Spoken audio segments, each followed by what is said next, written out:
I can only speak to my reason for voting no today, and I can only speak to the values that I'm bringing to this legislature as one of 109 members. And those, I believe, are American values. Values like civic pride.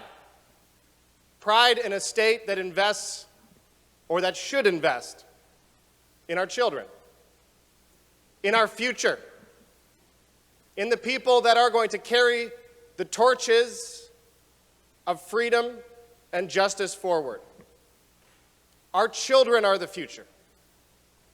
If we have a state that invests in those children, a state that invests in its institutions of higher education, in its parks, in its roads, in its civic infrastructure, if we are truly proud of who we are as a state, of who we are as Americans, then we should invest in it.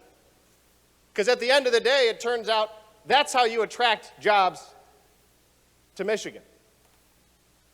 It's by investing in creating a state that people want to move to.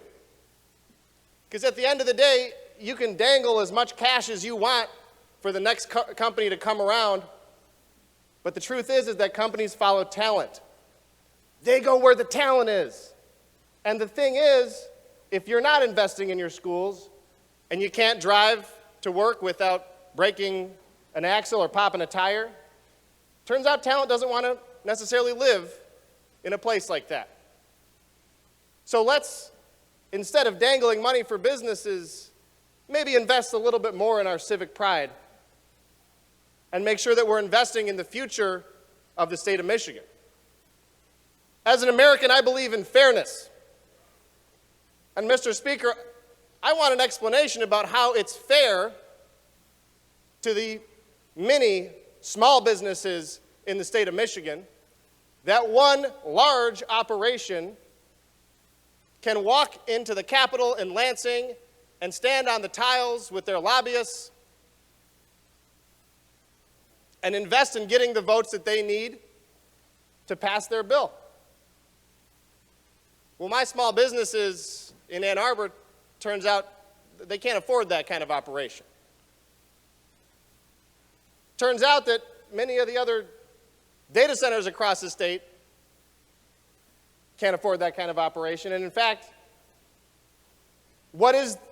how is it fair that one business can point to their competitors and say, well, I got a tax break, so it's going to be cheaper for you to invest to put your servers here, and it's going to be more expensive for you to go to the neighbor. That's like if you had a sandwich shop in Ann Arbor, we have great sandwich shops.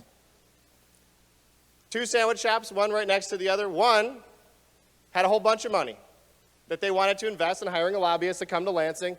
You know that this is the story of what this is. They come to Lansing and they say, we don't want to pay sales taxes on our lettuce and tomatoes. We don't want to pay sales taxes on our bread. In fact, we also don't want to pay property taxes for the building that our business is in.